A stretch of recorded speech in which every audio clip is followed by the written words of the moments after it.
As the Grand Herald, Right Worshipful Brother Stuart McMillan, past Junior Grand Warden, blows his trumpet, all inside the venue rise, ready to receive the acting Grand Master and the acting Deputy Grand Master.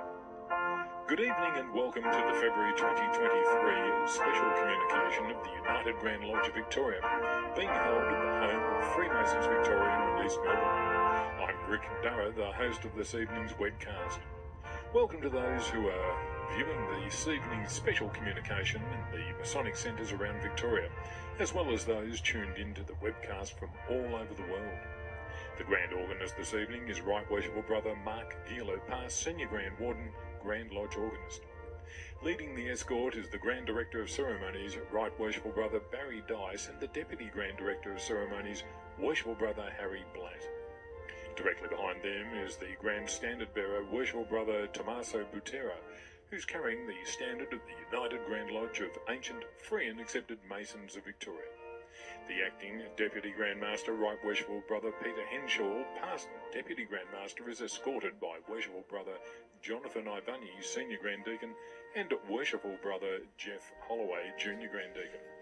The acting Deputy Grand Master is followed by the Grand Swordbearer, Worshipful Brother Philip Davenport, and Grand Deacons Worshipful Brother Carl Donadio, Senior Grand Deacon, and Worshipful Brother Graham Oldfield, Junior Grand Deacon. They're escorting the acting Grand Master, Right Worshipful Brother Anthony John Booker, Grand Master Elect. Tonight we're joined by past Grand Masters, Most Worshipful Brothers Don Reynolds, Hillel Benedict, and Gary Sebo.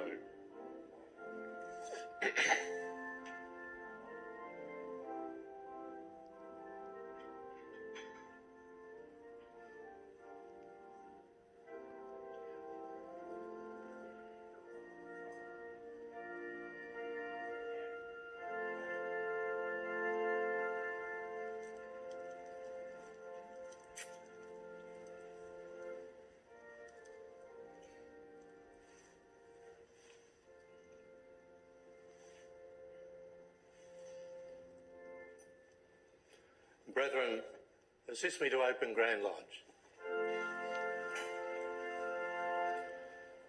Worshipful Grand Persuivant, your situation in Grand Lodge. Within the porch, Right Worshipful Acting Grand Master. Your duty? To give due report of all approaching brethren, to see that they are properly clothed and arranged under their respective banners. Are they so arranged? They are, to the best of my belief, Right Worshipful Acting Grand Master.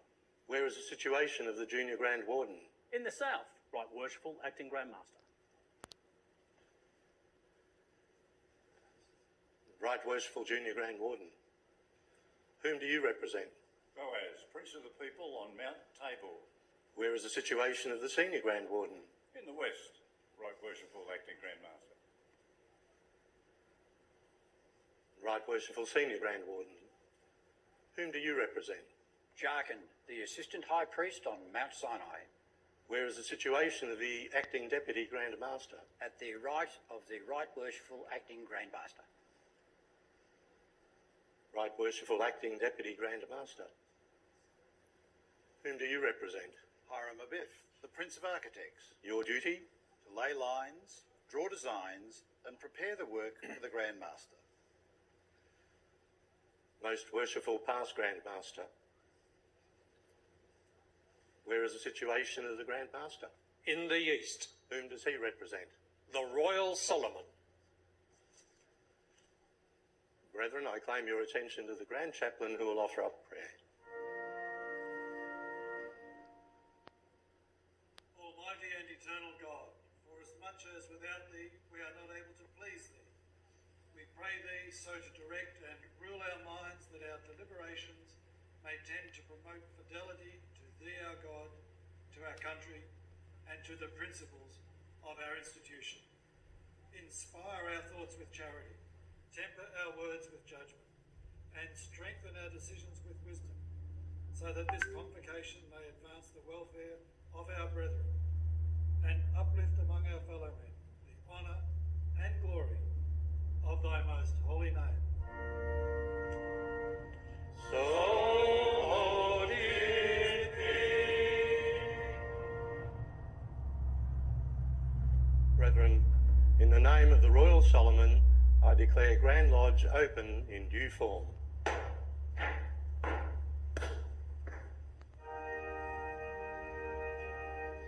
Deputy Grand Director of Ceremony, His Worshipful Brother Harry Blatt, comes out to open the volume of the Sacred Law to arrange the square and compasses.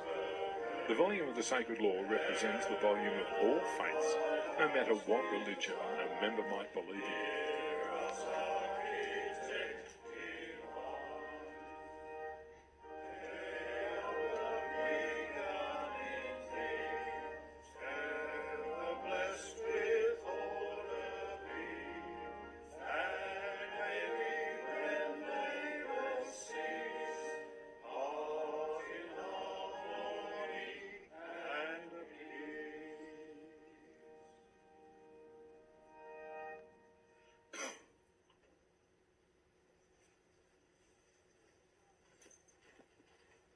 Right, worshipful, very worshipful, worshipful brethren and brethren, you will greet the Right Worshipful Acting Grandmaster with grand honours 7 times.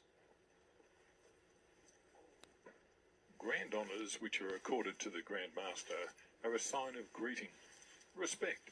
It's a salutation. The Acting Grand Master is entitled to 7 of these grand honours, to which he will acknowledge the reception of those grand honours by giving a sign of fidelity, which is like a formal acknowledgement.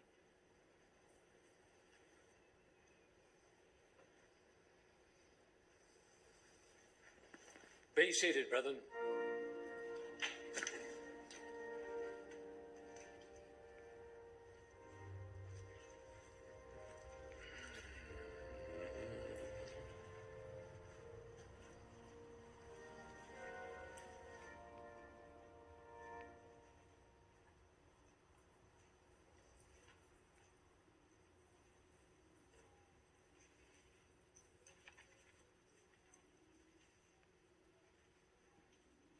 Well, good evening, brethren. In somewhat of a departure from normal procedure, I'm going to deliver an address at the outset. Brethren, welcome to a special communication of Grand Lodge being held at Freemasons Melbourne and being live streamed to our members. I welcome all in attendance and I offer that same hearty welcome to those viewing online. The agenda booklet for this evening, which has been circulated widely, lists a single item for tonight's special communication. That is a motion for changes to the Book of Constitutions. After this preliminary address, there will be a call-off, during which voting will continue online and by phone until 8:30 p.m, when the vote will close. As Acting Grand Master, I authorise voting to commence at 11:30 a.m. on Monday, February 6. That voting will continue until 8:30 p.m. tonight. Full notice of voting arrangements has been previously circulated to all members, variously by email and post, with an abundance of explanatory material having been circulated also, as well as 22 member forums across Victoria. After the vote closure at 8:30 p.m, Grand Lodge will call on at approximately 8:45 p.m, and there will be a declaration of the vote, after which I will deliver a brief address and this communication will then close. The next communication will take place on Saturday, March the 25th, the day of the Grand Installation, and will be the traditional Grand Installation short form communication. Allow me to make a few remarks in order to set the record straight now that voting has been underway for 3 days. The process surrounding this vote commenced some years ago, indeed 2 Grand Masters ago, with the fraternity's Legal and Constitutional Committee beginning work on proposed amendments to the Book of Constitutions, which came into being in 1889, some 134 years ago. The aim of the change process was for us to develop a governance document that might better guide our organisation to operate at its best levels possible for the remainder of that century and beyond. The committee's aim was to produce an easy-to-understand constitution in plain language. However, at all times, the overarching principle has been that all members would have the opportunity to vote on proposals, with a further safeguard, which came in not so long ago, that the changes would only come into effect if a 75% majority was attained in any vote. This reflects a series of checks and balances throughout the entire process, always aimed at upholding the integrity of our organisation's governance. In other words, the members at all times have the final say about how their organisation operates. In September 2021, members voted for the Masonic Council and the Commercial Council to each operate on a trial basis for all of 2022, after which members would again vote to determine future governance arrangement. That brings us to today. This is a time when all of our brethren have the opportunity to cast their vote, to determine what they want. A yes vote sees the Masonic and Commercial Councils continue. A no vote will see a return to the Board of General Purposes. The proposals of the motion also provide for the elimination of the position of Chief Executive Officer and a series of consequential changes which are outlined in the 88-page document which has been sent to everyone since early December. Incidentally, I've heard of criticisms of that document as being too much to read and to follow. Most of those 88 pages contain consequential amendments of a few words here and there, and the changes were highlighted in red. Not at all difficult to follow for most. Some, of course, will complain about anything, and some think that they have the right as people who chose to resign from our organisation to dictate to other members what they should do or should not do.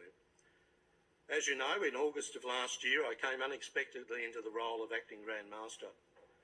My job is not to tell the membership how to vote. My job is to ensure that as many members as possible exercise their opportunity to vote and to have their say. My job is to be the guardian of proper process at every step. That is why I made a decision to open voting on Monday morning. There had been no amendments proposed, nor had there been any notification as required of any brother wishing to speak against the motion. In those circumstances, I exercised my discretion to allow early voting, as all of our members had received notification, full details of the amendments and details of the proposed mover and seconder of the motion. There is, in my view, no need whatsoever to provide details of a seconder at the time of a notice of motion being given. I will deal more with the issue of early voting a bit later in this address. I wish to thank the Freemasons who formed the Independent Change Management Steering Committee in 2021, headed by Very Worshipful Brother Robert Brennan. They took member input from across the state to create the initial working document, the charters of each council, and the structure of the holding company. Thanks are extended to the 6 or so members of the Legal and Constitutional Committee who have worked under the leadership of the Grand Registrar, Very Worshipful Brother Ian Upjohn, King's Counsel. Similarly, appreciation is recorded to the Grand Lodge Secretariat who have processed all of this information out to the membership. On your behalf, I wish also to thank the Constitution Transition Team led by their independent chairman, Harry Jenkins, AO, former Speaker of the Australian House of Representatives. They have had the oversight of the consultative process and the voting process. Their recommendations have led to the widest possible two-way information flow so that every Freemason across the state has had ongoing opportunities to be seen and heard. I will go on record tonight as saying that I'm certain that there has never been a greater process of consultation and dissemination of information in the history of this Grand Lodge. From early November last year, notice was given that this meeting would be held today, February the 8th. During those 3 months, there have been invitations for members to register amendments to the motion or alternative motions, or to indicate if they wish to speak against the motion.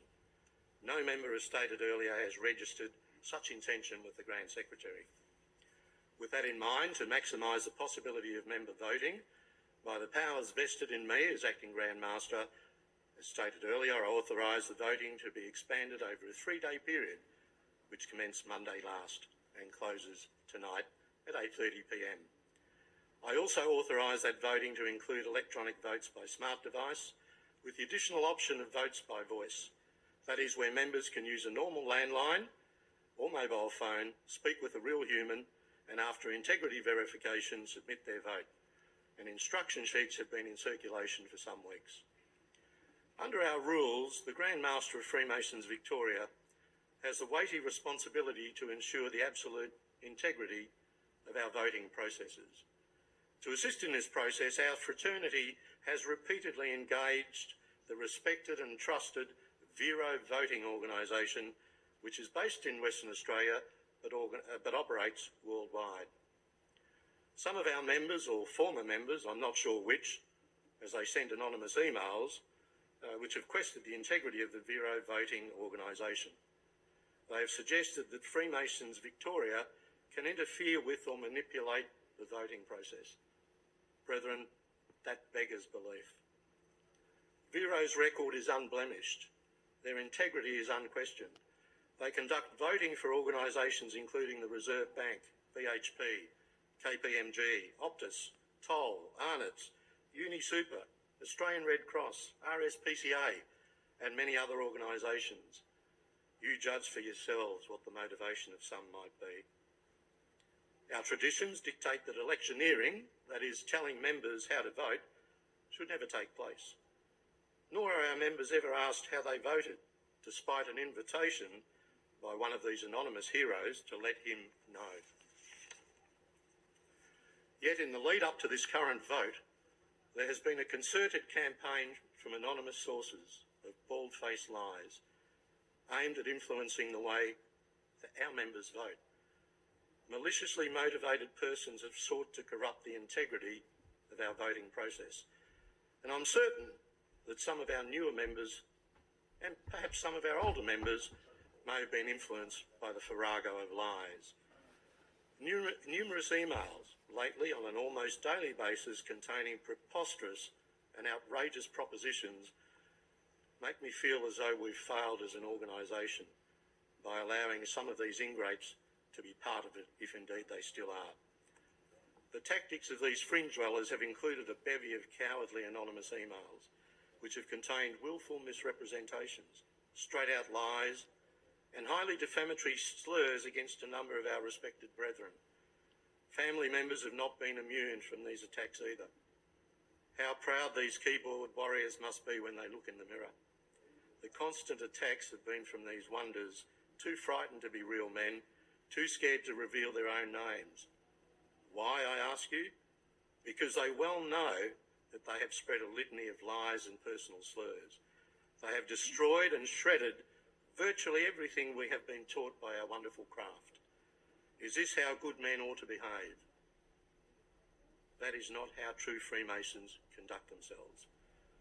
Make no mistake, brethren, Freemasons Victoria will take every step necessary and indeed has a legal obligation to protect its own name and that of its employees and members. More importantly, these emails have occupational health and safety implications, not only for our employees, but also for our volunteers. No one offers of their time freely to be abused and harassed, defamed and belittled.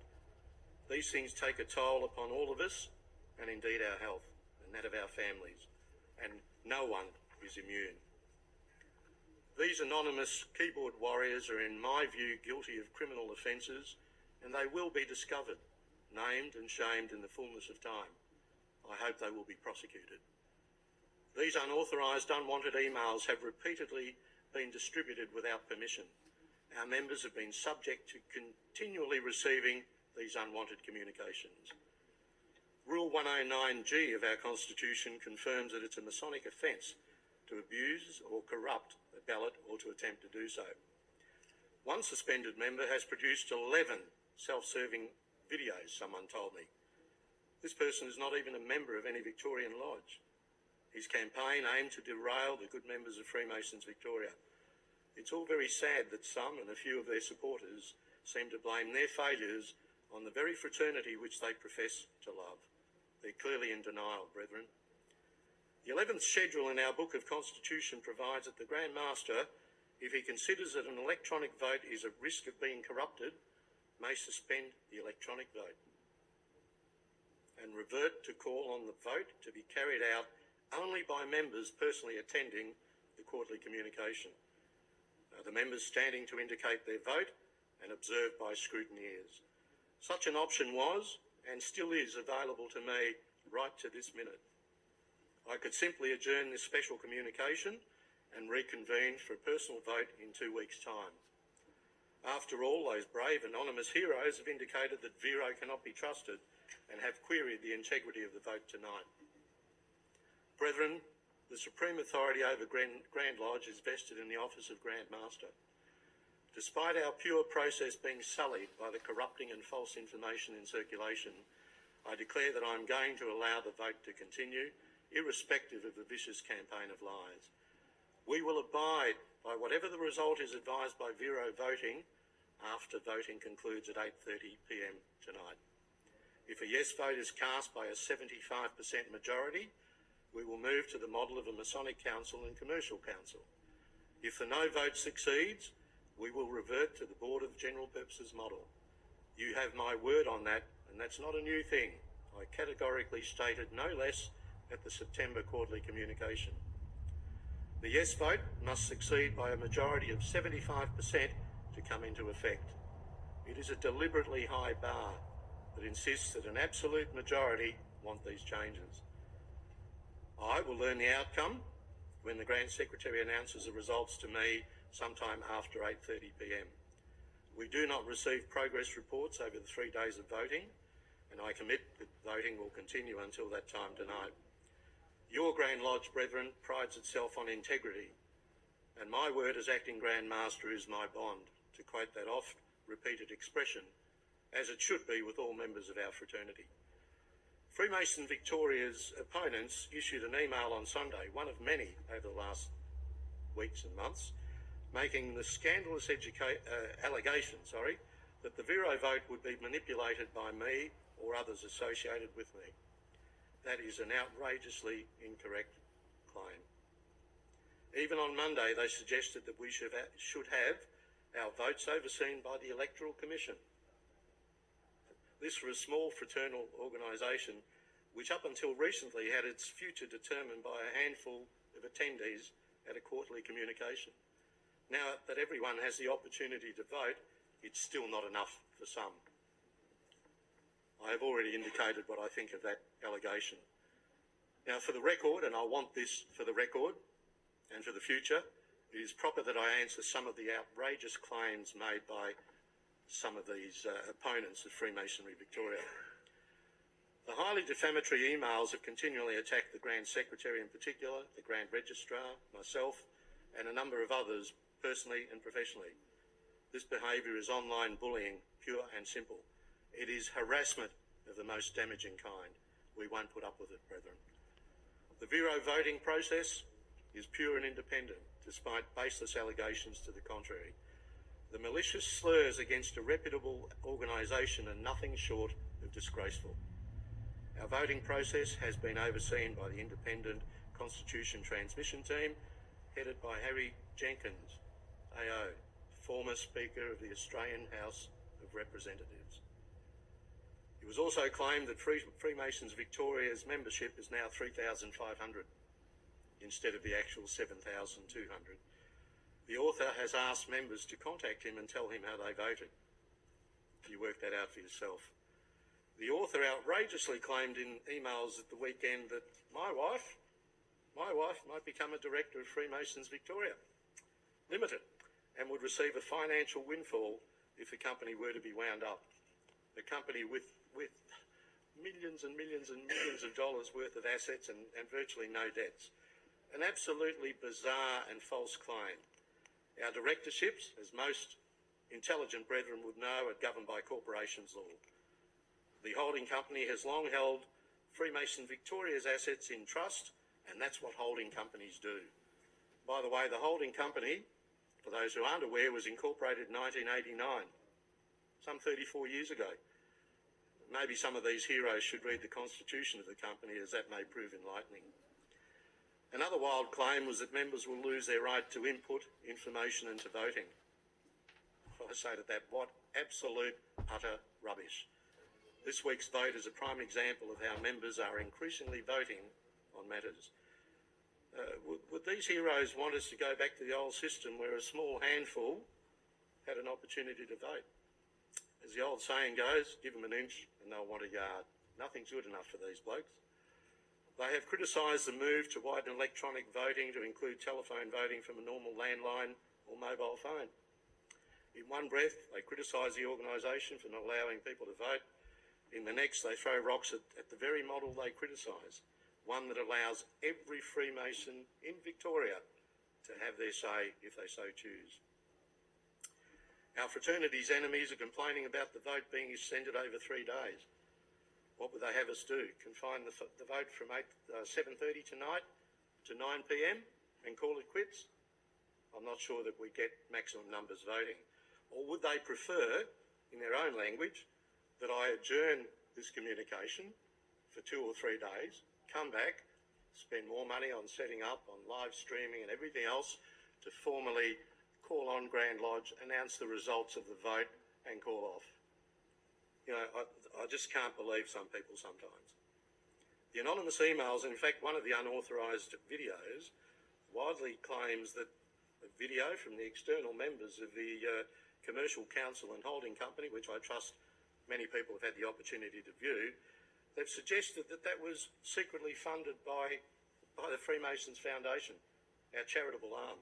Really? I can tell you, brethren, and I can tell these heroes, that the video was made without a cent of Freemasons Victoria's money, without a cent of foundation money, without a cent of anyone's money, actually. It was filmed and scripted by the presenters and edited at no cost, with some of these external members who are in media pulling in a favour from a friend who runs a video studio in Melbourne. Such is their commitment to this organisation after having served on the Commercial Council for 12 months.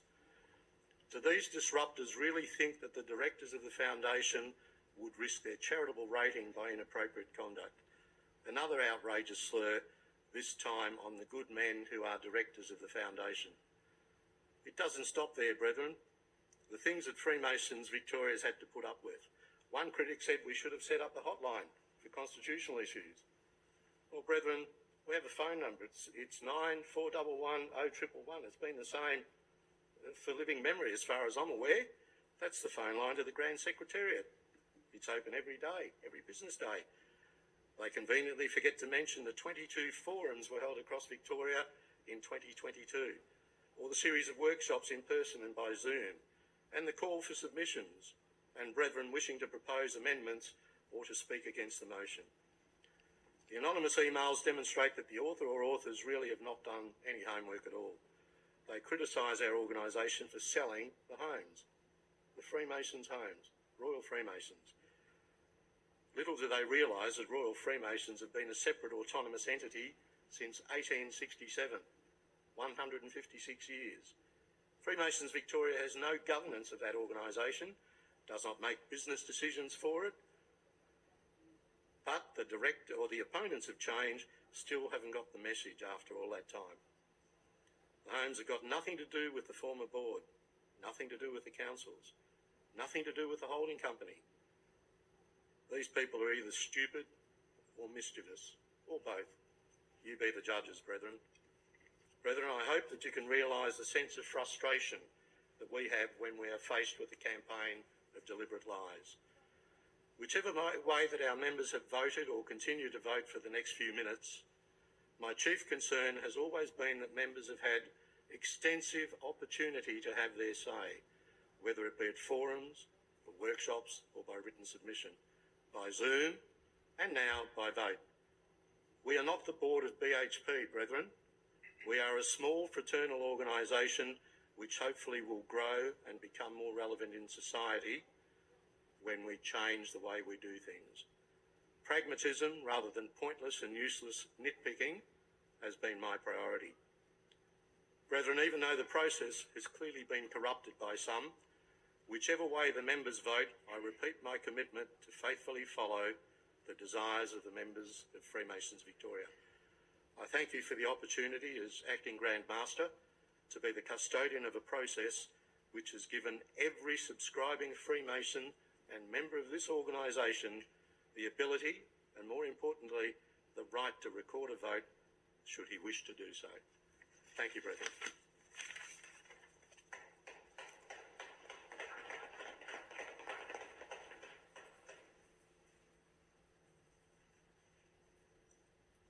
Brethren, I now call on the Grand Secretary.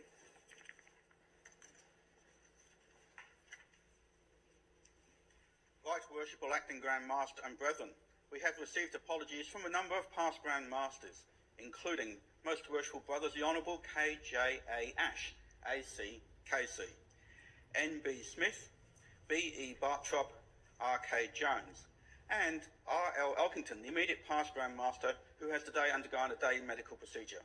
We wish him well with his recovery. Thank you, Grand Secretary. The next item on the agenda, I call what's in the hands of the Grand Registrar. Very Worshipful Brother Ian Upjohn, King's Counsel.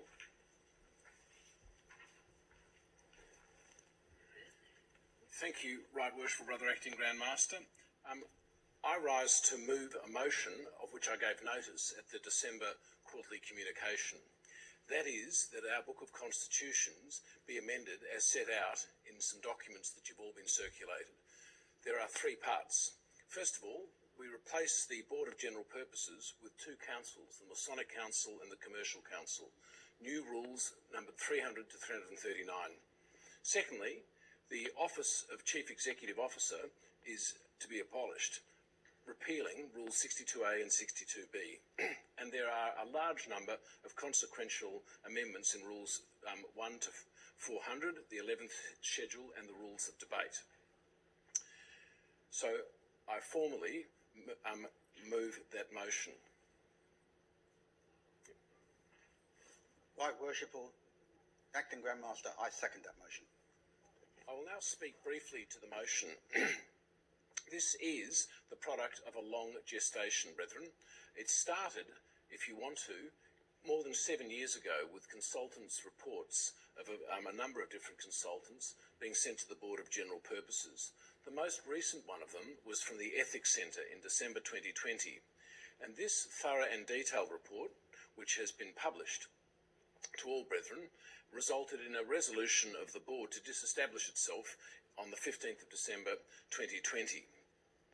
Thereafter, the members voted during, if you recall, the COVID lockdowns, not at a September quarterly communication because we couldn't have one, but rather at a business meeting conducted online for a 12-month trial of the two councils, the Masonic Council and the Commercial Council.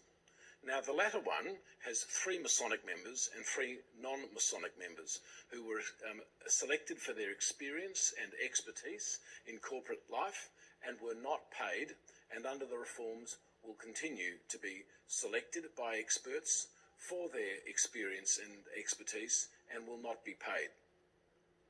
The reason why we do not need a Chief Executive Officer anymore is because of the Commercial Council and its commercial focus and independent expertise. Otherwise, the consequential changes are of a minimalist nature. Delete reference to Board of General Purposes, insert a reference to Masonic Council for the most part, Commercial Council in some places, and also, where required, both. Now, that 3-month trial was commenced in January 2022 and concluded quite recently at the end of December 2022. This reform is the most significant one in my memory, and the most significant one in a suite of constitutional reforms that I have been responsible for, including the institution of electronic voting, at the September quarterly communication in 2019, which was a very prescient thing. Not only is it empowered members to vote anywhere from a time of their convenience electronically from a laptop, a smartphone, computer or telephone, but also it enabled us to continue our business during the COVID lockdowns. The more recent one is September 2020, the empowerment of lodges by removing the time and rank requirements in Rules 178 and 239, which were repealed. Those rules were an obstacle to our recovery from COVID, and it has enabled a number of new Freemasons to advance more quickly than they otherwise might have, provided that the Master Secretary and Committee, for example, of their lodge notes that they're ready. That rule that reform is already bearing fruit, including in my lodge, the Army Lodge. This reform tonight, the resolution to replace the Board of General Purposes with the Masonic Council and the Commercial Council, is by far and away the most significant. There may be some further amendments to the rules that I propose to you later this year to improve the transparency and accessibility of the Book of Constitutions, replacing 400 plus rules with a much smaller number of rules and regulations, with an index and a structure that is more recognisable in the 21st century, to improve the transparency of the complaints process and possible improvements to the DGM selection panel. But as the Right Worshipful Acting Grand Master noted, tonight's motion is the product of a very long discussion, consultation and improvement process conducted in all our districts in over 20 forums, face-to-face. I've been up to Mildura, I've been out to Benalla, the Grand Secretary's been way out west, way out east. We've conducted them online, and we have obtained some very thoughtful observations, some constructive criticism of our drafts. For example, at Mildura, one member pointed out that we needed to have specific conflict of interest rules applying to the non-Masonic members of the Commercial Council. We acted on that, and you'll see it in there. We've had a number of detailed and valuable contributions submitted by email by members to constitutional reform at freemasons.vic.net.au. We've had numerous committees, and I say numerous because there have been, over a number of years, the Constitution Review Committee, the Constitution Reform Committee, the Legal and Constitutional Committee, the Transition Committee, and so on, of experts in our craft, but also non-Freemasons. We've consulted widely at the Grand Secretarial level, including interstate, and we've got the benefit of those sorts of inputs. I've previously thanked individuals and committees in December, and I'm not going to speak any more about those. They know who they are, but I want to talk about the substance of the reform. You will note that there has been, as the Right Worshipful Acting Grand Master observed, very little in the way of substantive opposition. No proposed amendments or people speaking in opposition. There have been, as the Grand Master observed, a number of personal attacks on the holders of offices of Grand Master, Grand Secretary and even the Grand Registrar, who does try to stay out of politics. But I ask you tonight to play the ball and not the man. It is not my policy to respond to anonymous emails or to trolling, nor do I heed members who've been suspended or excluded by the Complaints Committee. Likewise, I don't listen to brethren who have resigned, some of them before disciplinary action can be taken, and decided to join a lodge in another constitution. That's fine. If they want to absent themselves rather than disturbing the harmony of lodge, that's the right thing to do. So those persons' observations do not really count. Nonetheless, I will play the ball and consider some of the arguments that have been raised or might be raised against the motion. Firstly, the status quo has served us well over many years. There's no need to change anything. If it ain't broke, don't fix it. Another one is there's simply too much material, 88 pages for members to consider. There are concerns about the integrity of the voting process. Now, a lot of these, particularly the difficulty with the status quo, has been addressed in district forums and online forums.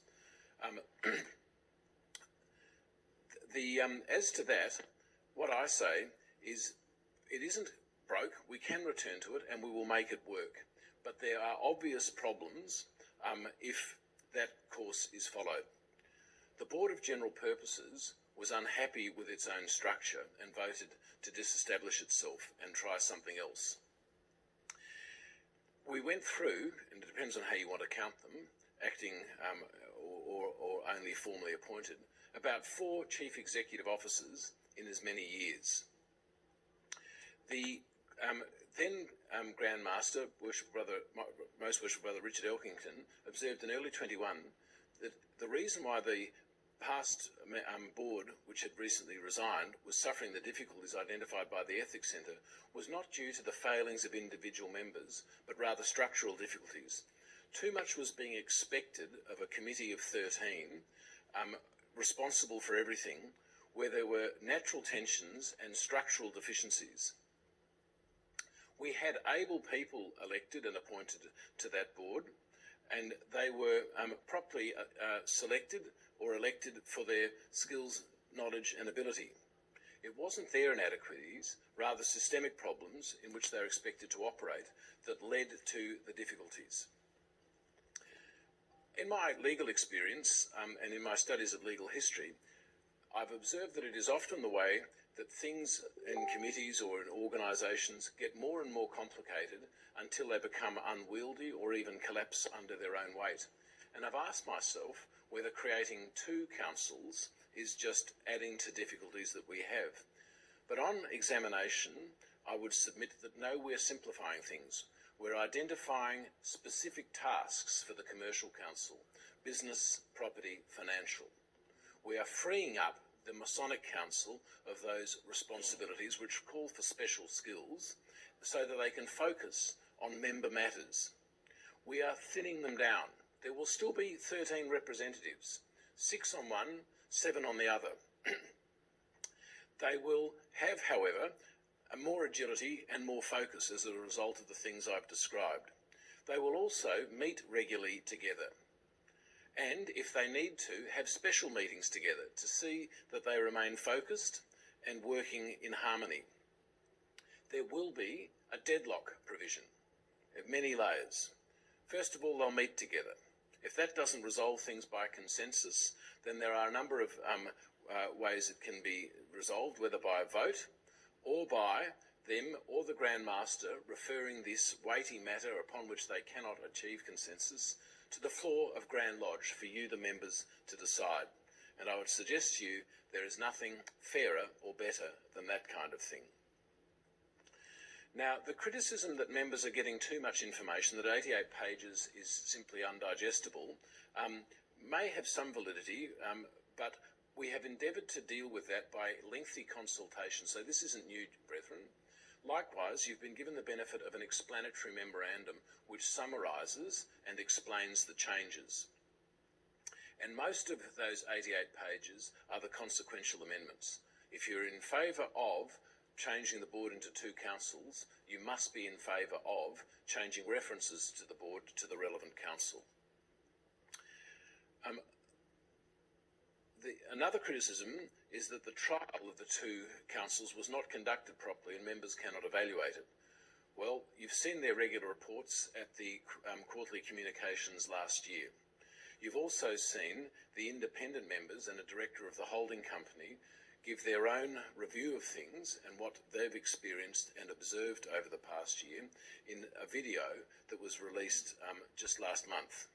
So that trial and the fruit that it's borne is present in the sorts of reports that the council and the committees thereunder have delivered.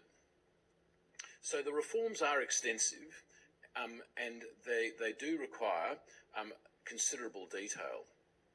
But, brethren, they have been carefully developed, tested, criticised and adjusted. If you're still not sure, ask yourself, what would you rather serve on? The old board or one of the new councils? If you can't decide that, ask someone who has. Now, I'm not running down or denigrating the efforts of past boards. We are the beneficiaries of our forebears' hard work, prudence and foresight. Nonetheless, I would submit to you that structures that were set up in the 19th century will not work as well in the modern world as what is understood as proper modern corporate governance. On balance, I see that what we're doing as a simplification of structures. They will be more able to work together and individually in the commercial and Masonic aims. Now, brethren, this is an important vote. 75% special majority is required. That's a reform that we put through in us as members of Grand Lodge in September 2019 when we introduced electronic voting. You must support a change of our constitutions in a large number. A 51-49% majority is not enough for a number of reasons. One, it's divisive. Two, where there's electronic voting, and a lot more people electronic voting, and people might be getting things wrong or corrupting things, a special majority is much more reliable. So I urge you to vote and to vote carefully. If you can't decide, then abstain from voting. But most of you, I would submit, have had plenty of opportunity to consider things, plenty of opportunity to ask questions, plenty of opportunity to make up your own minds, and are now in a position to vote with a full confidence that you understand and either support or reject these changes. Now, voting doesn't close until 8:30 this evening. Your vote is online. If you muck it up, you'll see a button where you can amend it, and if you've got problems, you can ring in. Brethren, this is an exciting, encouraging time in our corporate history and in our history as an unincorporated association of members. I commend the motion to you.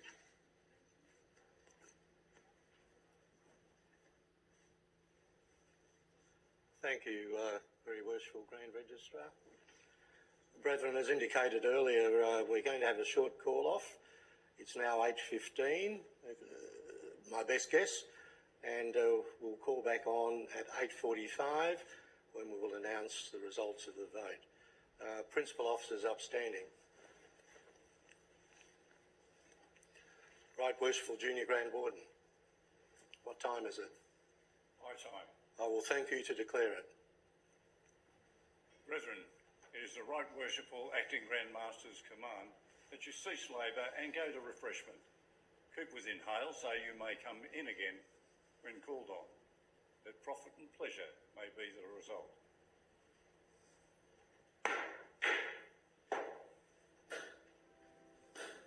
Grand Lodge has now been called off. The call-on will be at 8:45 p.m. and the Grand Master will return with the result of the vote.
Right Worshipful Junior Grand Warden.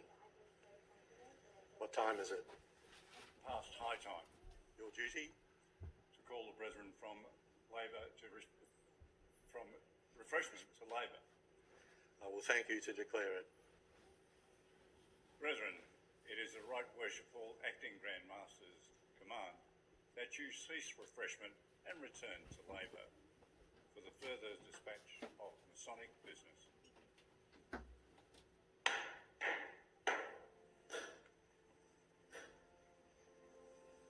Grand Lodge has now been called on, and the Deputy Grand Director of Ceremonies, Worshipful Brother Harry Blatt, now comes forward to open the volume of the Sacred Law.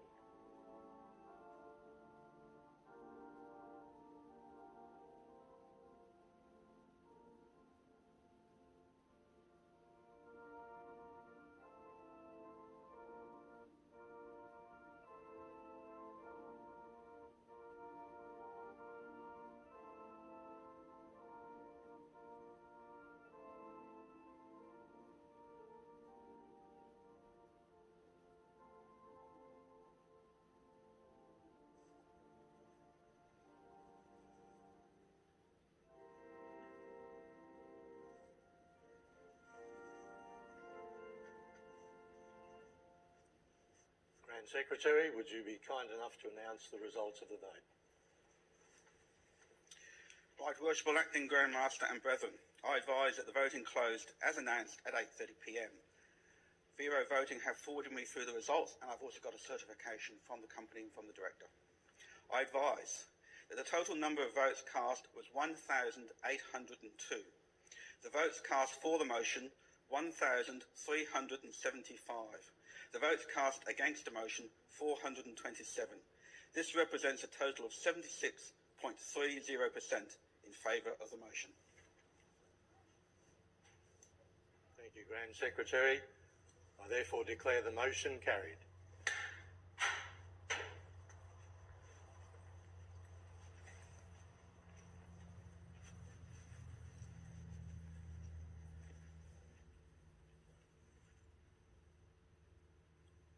Brethren, you've just heard the Grand Secretary advise the results of the vote.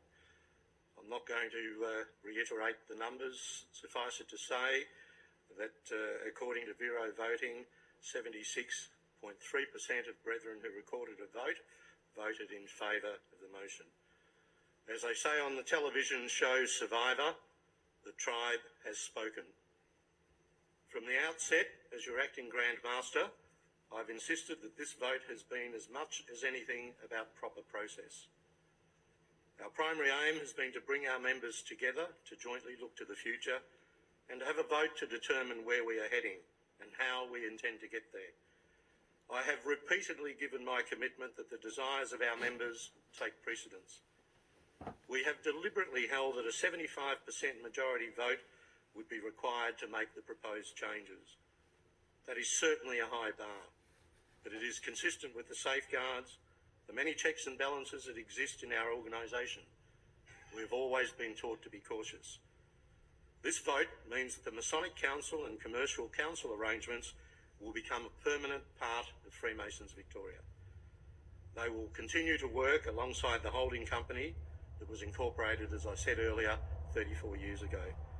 This vote is another clear mandate for the direction that has been taken by Freemasons Victoria. I advise that elections for Masonic membership components of the Masonic Council and Commercial Council will be called as soon as possible. Nominations will be invited by the Grand Secretary in due course. The voting process for the councils will take place at the June quarterly communication, and every Victorian Freemason will be able to have their say. The Grand Secretary will advise members of the exact dates, but the aim will be that the elected councils will be in place by July 1, 2023. An extensive process to appoint a minority component of external members to the Commercial Council and the holding company will be actioned. We will use outside selection specialists to assist us to identify the best people. In the meantime, the current Masonic Council and Commercial Council will exist in caretaker mode only. No major decisions will be made. No binding initiatives are to be undertaken. The councils will exist to provide supply, so to speak, so that staff are paid, bills are paid as and when they fall due, and that appropriate property maintenance takes place as it should. Brethren, I'm proud that Freemasons Victoria is an environment in which our membership can enjoy robust discussions, where every member has an opportunity to be seen and heard, and the decision of the members is honoured. And I would have done that irrespective of whether the vote was for or against, brethren. The 75% majority rule is a healthy one, and that means that major decisions cannot be made on a whim. Our members have been bold in designing their future. I am proud that our members have ignored the attempts by a small group outside the organisation to negatively influence our vote. They tried every trick in the book. I'm not going to go through it again. I mentioned it at length earlier on. The yes vote by Freemasons Victoria sends a clear message to the disruptors. You are not relevant to us. If you don't like our organisation, if you're not, or if you are still members of our organisation, please resign. We're better off without you. I wish to thank the membership for being part of many forums during 21 and 22. I again thank the members of the Legal and Constitutional Committees, the Change Management Steering Committee, the Constitution Transition Team, and the Grand Secretariat for their efforts over an extended time period. Thanks to our external members and directors. Most of all, I thank the members who have taken the opportunity to vote, to have your individual say. Traditionally, voting in constitutional matters in the past has been in relatively small numbers. This time, through healthy debate in a series of forums and workshops, in writing, in person, and now by vote, members have said how they wish our beloved fraternity to be run. To the dissenters, please accept the vote of the majority. Acquiesce in all votes and resolutions duly passed by a majority of the brethren. If you have one scintilla of Freemasonry in your body, please accept what the members have voted for. As Acting Grand Master, I again want to say thanks for allowing me to be one of the custodians of the process that has given every Freemason the opportunity to participate in the direction of the future of our great order. Freemasons members have been courageous with their vote of confidence. We have great times ahead, brethren, and many challenges to meet. I look forward to walking alongside all of our members in this wonderful undertaking. Thank you very much.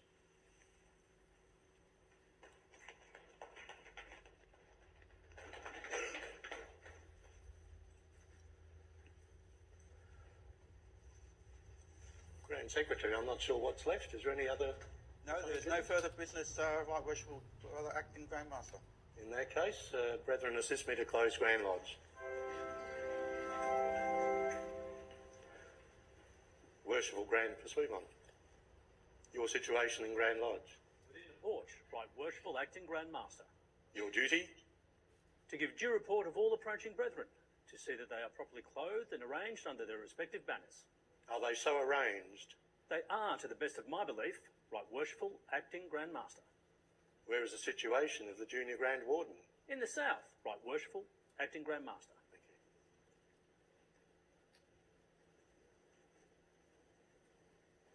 Right Worshipful Junior Grand Warden, whom do you represent? Boaz, Prince of the People on Mount Tabor. Where is the situation of the Senior Grand Warden? In the west, Right Worshipful Acting Grand Master. Right Worshipful Senior Grand Warden, whom do you represent? Sharkin, the Assistant High Priest on Mount Sinai. Where is the situation of the Acting Deputy Grand Master? At the right of the Right Worshipful Acting Grand Master. Right Worshipful Acting Deputy Grand Master, whom do you represent? Hiram Abif, the Prince of Architects. Your duty? To lay lines, draw designs and prepare the work for the Grand Master. Most Worshipful Past Grand Master, where is the situation of the Grand Master? In the east, Whom does he represent? the Royal Solomon. Brethren, I claim your attention to the Grand Chaplain. Almighty Father and Supreme Governor of all men, Be pleased, we beseech thee, to seal with thy divine approval all such words and actions of this convocation as shall, through thy mighty power, unite us still more closely in the bonds of holy brotherhood and virtue. Pardon our frailties and shortcomings, deepen within us every conviction of duty, and strengthen every earnest resolution of amendment, and continue to look upon our order